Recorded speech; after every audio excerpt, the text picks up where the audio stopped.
The government just proposed something called MediAsas. And here's what you need to know. Starting late July, there's a new type of medical card in Malaysia. It's a government-designed plan, but it is not free and it is not welfare. It's actually sold by normal insurers, the same way our current medical card is. In this video, I'm going to cover 5 different things. What is the government doing? What MediAsas has to offer? Why you might still want a normal medical card? Who is the normal medical card for? Who is MediAsas for? And should you switch something that you already currently have?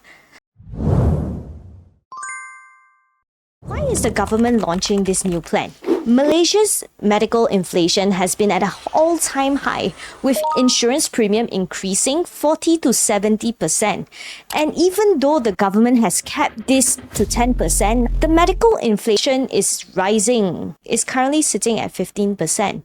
An average hospital bill costs 5,000 ringgit for a simple endoscopy, and the longer you stay, the more it costs. The government knows this, so they are actually trying to take action. And besides a new revamped medical card, the government is also trying to regulate the hospital sector. There are 3 huge changes in the medical sector. 1. Price transparency. 2. DRG and MDHCN. Price transparency requires hospitals and pharmacies to legally display their medicine markups and also the cost of common surgeries. No more guessing if you are being overcharged.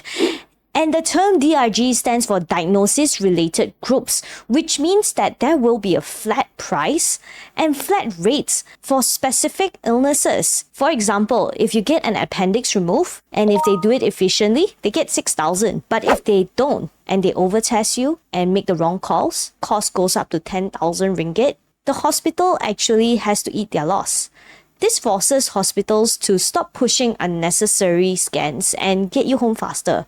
Last but not least, in the hospital sector, they are also trying to do something called MDHCN, which forces different hospitals to integrate the same IT systems to make a national database. That means your records follow you from one hospital to another hospital, which negates the need of having duplicate charges for the same test. And since the government is trying to help the citizens afford insurance and afford healthcare, they suggested a new medical card. This medical card is called MediAsas, and there are 2 versions: Teras, the core version, and Fleksi, the flexible option. The core version covers up to 100,000 ringgit a year, and 150,000 if you're over 60. You pay a 500 ringgit deductible with a 20% of the remaining bill, which is capped at 3,000 ringgit. Premiums run from 60 ringgit to about 350 a month, depending on your age. And the second one is a flexible plan, which covers up to 300,000 a year.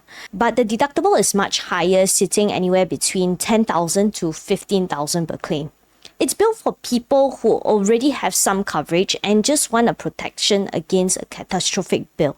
The government hasn't actually confirmed the premiums, and what I gave you is just announced for the pilot. The final premiums will be confirmed around January 2027. If the government is doing so much to cap hospital bills and also producing a medical card that caps the limit at 100,000, why would anyone need a 2 million limit medical card? Here are 2 main reasons. The first one being MediAsas only covers essential treatments. It means if person A gets a cancer diagnosis and wants to use highly advanced targeted immunotherapy drug instead of a normal standard chemotherapy, a basic plan might not actually cover that specific tier of medication.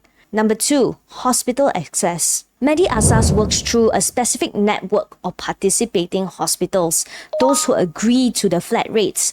Top-tier premium private hospitals are not required to join this network, and many probably won't. A normal medical card guarantees you unrestricted priority access to the best specialists in the country, but MediAsas might not. Who are these cards for? Are you someone who prefers to save time or save money? If your priority is keeping your monthly expenses as low as possible, MediAsas might just be for you. But if your priority is making sure that you can go to any hospital and get the best treatment without worrying about limitations of a card, you might want to purchase a medical card with a higher limit.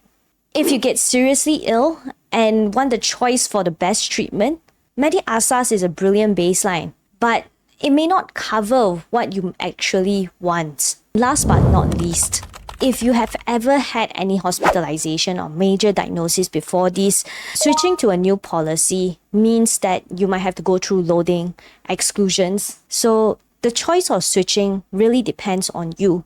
And if you ever do make a switch, do remember that you need to hold your policy in for 2 years because we are not sure how long the waiting period of this new medical card is. Hope you enjoyed this video. This is my first long form. Subscribe for more.